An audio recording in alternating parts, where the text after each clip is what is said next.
मातृभूमि में आगे बढ़ेंगे। कहीं का नायक कहीं का खलनायक। जी हाँ, एससीओ समिट उज्बेकिस्तान के जिस समरकंद शहर में हो रही है, उस शहर का इतिहास के अहम किरदार से बहुत गहरा रिश्ता। वो किरदार जो उज्बेकिस्तान के लोगों के लिए महानायक है, लेकिन इसके उलट दुनिया के कई देशों के लिए खलनायक है। जी हम बात कर रहे हैं तैमूर जंग की, वही तैमूर जिसने भारत पर आक्रमण किया था। एबीपी न्यूज के रिपोर्टर अभिषेक उपाध्याय तैमूर लंग के शहर समरकंद से आपके लिए सुपर एक्सक्लूसिव रिपोर्ट लेकर आए। रिपोर्ट देखिए।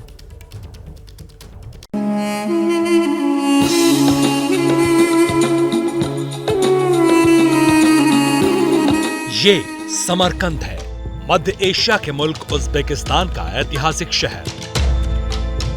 इस शहर की सड़कों पर घूमते हुए एक शख्सियत की मूर्तियां बरबस आपका ध्यान खींच लेती हैं। कहीं घोड़े पर सवार, कहीं तख्त नशीं, कहीं आदमकद मूर्ति। समरकंद ही नहीं, पूरे उज्बेकिस्तान में ये शख्स किसी महानायक का रुतबा रखता है। नाम है तैमूर लंग।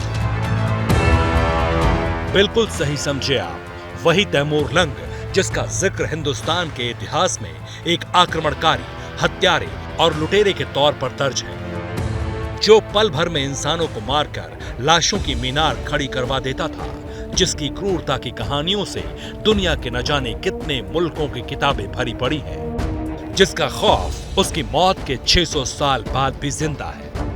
उसी तैमूर लंग के शहर में मौजूद है एबीपी न्यूज संवाददाता अभिषेक उपाध्याय। मैं इस समय इतिहास की एक ऐसी कब्र में हूं जहां जब कभी भी अतीत की हवाएं चलती हैं तो वक्त का पहिया कांप उठता है। और ये जो इतिहास की कब्र है, ये उज्बेकिस्तान के इस ऐतिहासिक शहर समरकंद के शासक अमीर तैमूर की धरोहर यहाँ है। तैमूर की कहानियां भी आपको सुनाएंगे, लेकिन पहले जान लीजिए कि आज भी जिस जगह लोगों का तांता लगता है वो है समरकंद का बाग-गुर-ए-आमिर, जहां मौजूद है तैमूर लंग का मकबरा। उज्बेकिस्तान के समरकंद का ये वो मकबरा है जहां पर तैमूर सोया हुआ है। तैमूर यानी कि इतिहास का वो सुल्तान जिसकी कब्र के भीतर आज भी दुनिया भर के अलग अलग हिस्सों से कराहती हुई चीखें जिंदा है। यहाँ पर आप जैसे कदम रख कर के आगे बढ़ते हैं, वैसे वैसे समरकंद से लेकर के अफगानिस्तान और उसके बाद दिल्ली तक जो कत्लेआम का एक कत्ले गारत का एक सिलसिला चला हुआ था, उसकी आहें यहाँ पर गूंजती हैं। बाग-गुर-ए-आमिर का मतलब होता है राजा का मकबरा।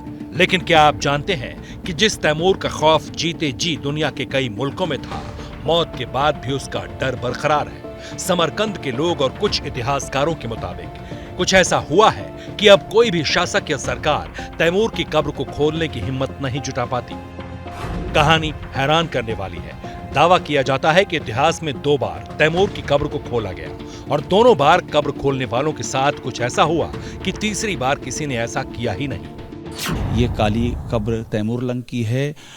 उसके बेटे शाहरुख की कब्र, मिरासा की कब्र, तैमूर लंग के एक और बेटे की कब्र, तैमूर लंग के जो पोते और पड़पोते हैं उनकी यहाँ पर कब्रें हैं। इन कब्रों के भीतर समय का जो हिस्सा सोया हुआ है, वो हिस्सा अपने दौर में इस कदर विकराल और क्रूर था कि दुनिया उससे कांपती थी। तैमूर लंग की कब्र से खौफ खाने की 2 कहानियों के इतिहास में बहुत चर्चा है। पहली कहानी रूस के शासक जोसेफ स्टालिन से जुड़ी है। 1941 में जोसेफ स्टालिन ने तैमूर की कब्र को खोलने का आदेश दिया। सोवियत मानव विज्ञानी मिखाइल गेरिस्मोव ने 1941 में कब्र को खोला था। उन्होंने बताया कि तैमूर की लंबाई करीब 6 फीट थी और वो दाएं पैर और दाएं हाथ से अपंग था।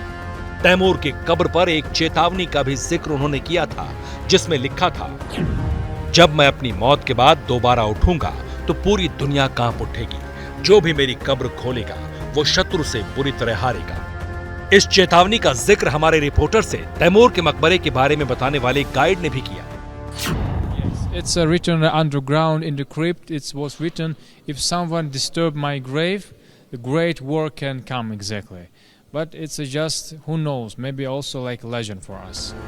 तैमूर उज्बेकिस्तान में किस तरह का नायक है, ये आपको इस गाइड के नाम से पता चल जाएगा।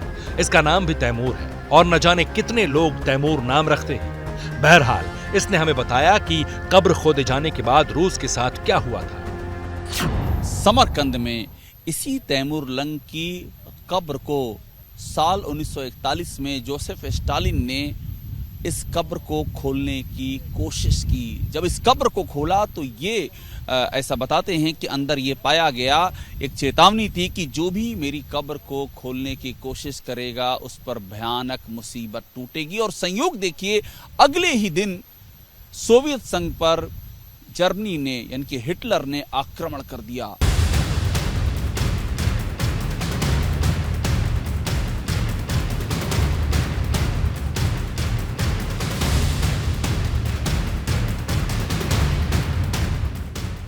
आज भी इस मकबरे में तैमूर से जुड़े दस्तावेज, किताबें और निशानियां सुरक्षित रखी हुई हैं।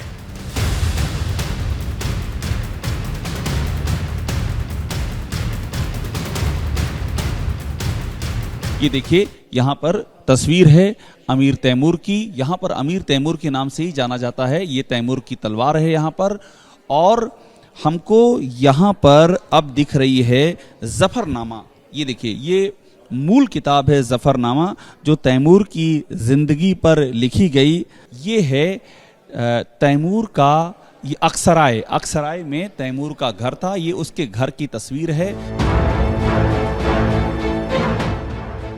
आलम यह है कि दुनिया के सबसे क्रूरतम सुल्तानों में से एक तैमूर लंग की मूर्ति पर लोग गुलाब का फूल चढ़ाते हैं, जबकि उसने फारस से लेकर अफगानिस्तान, भारत, ईरान और इराक तक में खूनी तबाही मचाई थी।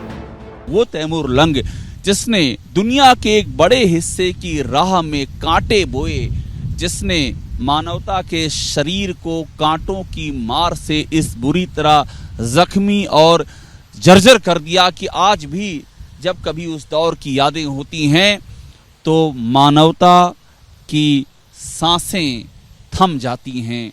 वो यहाँ पर गुलाब के फूलों से नवाजा जा रहा है।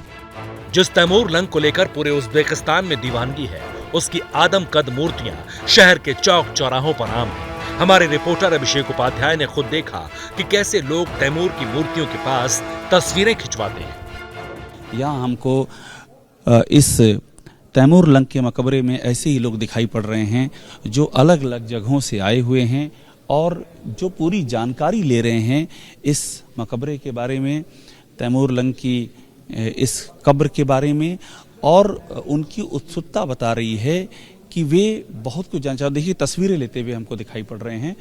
मनोज, यहाँ से दिखाइएगा। ये महिला बाकायदा तस्वीर ले रही है अपने मोबाइल में।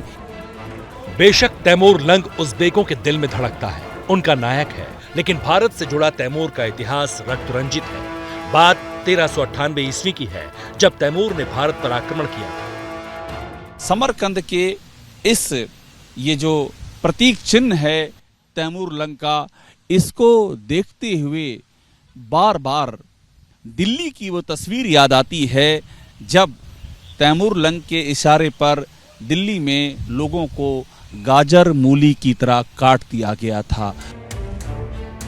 अक्टूबर 1398 में तैमूर सिंधु, रावी और झेलम को पार कर भारत में दाखिल हुआ। जो भी उसके रास्ते में आया उसे बेरहमी से मरवा दिया। गांव के गांव तैमूर के कत्लेआम में साफ हो गए। महज 15 दिन दिल्ली में रुकने और लूटपाट करने के बाद दिल्ली को लहूलुहान कर दिया। कत्ल होने वालों में ज्यादातर हिंदू शामिल थे। लोगों को कैदी बनाया, हजारों लोगों को, लाखों लोगों को गांव के गांव जला दिए, लोगों को कत्ले गारत कर दिया। सवाल ये है कि इतनी क्रूरता आखिर कहां से आती है और क्या दुनिया में बड़ी बड़ी लड़ाइयां जीतने के लिए क्रूरता का अध्याय रचना भी बहुत जरूरी है क्या?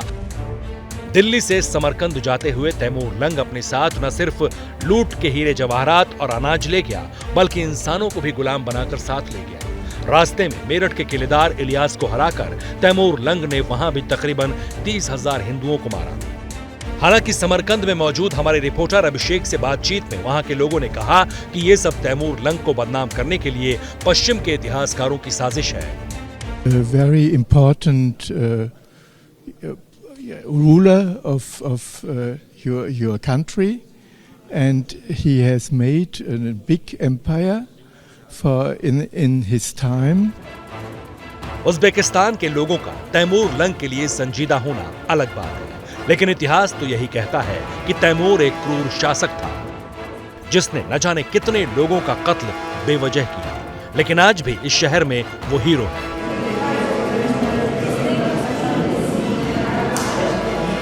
एबीपी न्यूज के लिए उज्बेकिस्तान के समरकंद से अभिषेक उपाध्याय की रिपोर्ट।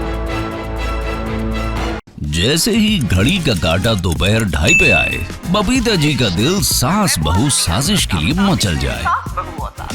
और ये है इनकी बहू, पूरे दिन ऑफिस की टेंशन हो जाए गॉन जब ये करें अपना फेवरेट शो फ्री टाइम पे ऑन।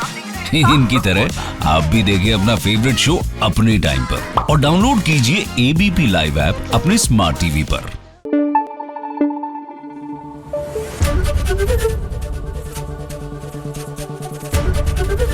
एबीपी न्यूज आपको रखे आगे।